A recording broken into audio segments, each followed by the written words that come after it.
જય સ્વામિનારાયણ. મારું નામ સુખદેવ પ્રસાદ દાસ છે.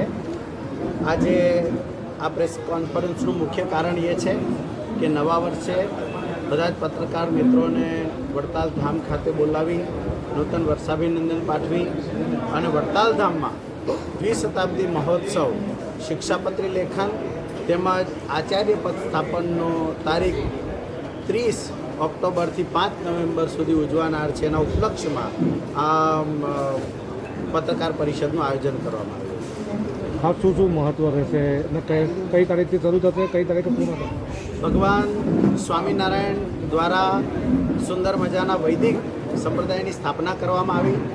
એમાં 6 અંગ ભગવાન સ્વામિનારાયણ દ્વારા સ્થાપિત કરવામાં આવ્યા: દેવ, મંદિર, આચાર્ય, શાસ્ત્ર, સંત અને સત્સંગી.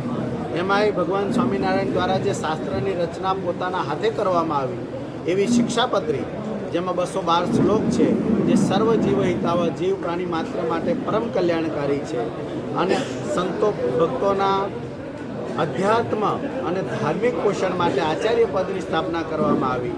એના 200 વર્ષ પૂર્ણ થતાં વડતાલ ધામ ખાતે આ ઉત્સવ ઉજવાનાર છે. તો તારીખ 30ના પોથી યાત્રા સુંદર રીતે ઉજવાશે, નીકળવાની છે. તેમજ મહોત્સવના સ્વાગત વધામણા, દીપ પ્રાગટ્ય આદિ પ્રસંગો બધા 30 તારીખે થવાના છે. 31 તારીખના દિવસે અખંડ ધૂનનો પ્રારંભ થવાનો છે. દરરોજ ભગવાનને કેસર આદિથી અભિષેક થવાનો છે. મહોત્સવ દરમિયાન શિક્ષાપત્રી, આચાર્ય મહારાજશ્રીનું પૂજન, આચાર્ય પરંપરાનું પૂજન પણ અહીંયા થવાનું છે. દરરોજના દરરોજ વિવિધ વસ્તુઓ દ્વારા ભગવાનનો અભિષેક, શાસ્ત્રનો અભિષેક થશે, ડ્રાયફ્રૂટનો પણ અભિષેક થવાનો છે. દર વર્ષની જેમ દર 6 મહિને સમયમાં સંત દીક્ષાઓ અપાય છે. એ પણ 2 તારીખના રવિવારના દિવસે સવારના કાર્યક્રમમાં એ પણ લેવામાં આવશે. અભિષેક પણ 2 તારીખના થવાનો છે. વિવિધ કાર્યક્રમોમાં વિશેષ રૂપે હાકડી અને ઉદ્યાપન પૂજન એ પણ 2 તારીખના આયોજનની અંદર છે. તારીખ 5 કે જે પૂર્ણિમાનો દિવસ છે, જે ઉત્સવનો છેલ્લો દિવસ ગણાશે આપણનો, તો તે દિવસે ભક્તિ માતાનો જન્મોત્સવ ખૂબ ધામધૂમથી ઉજવવાનો છે. આમાં રાજકીય, સામાજિક, ધાર્મિક એ અગ્રણીઓ પણ પધારવાના છે અને અહીંયા ભવ્ય રીતે કથા વાર્તાનું આયોજન, સૌથી વિશેષ આકર્ષણ એ કથા વાર્તાનું હશે, જેમાં પૂજ્ય જ્ઞાનજીવનદાસજી સ્વામી તેમજ પૂજ્ય નિત્ય સ્વરૂપદાસજી સ્વામી એ કથા વાર્તાનો લાભ આપશે. 7 દિવસે હજારો સંતો ભક્તો પધારવાના છે. એમના દર્શન આશીર્વચનનો લાભ મળવાનો છે.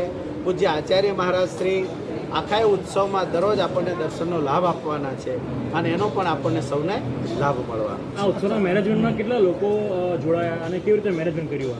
અત્યારે 300 સંતો અને 3000 હરિભક્તો દ્વારા સમગ્ર મહોત્સવ 200 વીઘાની અંદર ડિઝાઇન થયેલો અને એનું આયોજન અને એ પણ કરવામાં આવેલું.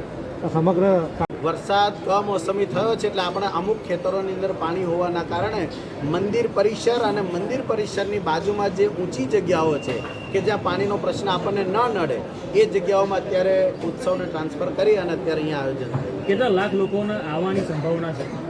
આપણા ગણિત મુજબ, આયોજન મુજબ ઓછામાં ઓછા 2 લાખ ભક્તો સમગ્ર ઉત્સવ દરમિયાન આવી અને આ મહોત્સવનો લાભ લેવાના.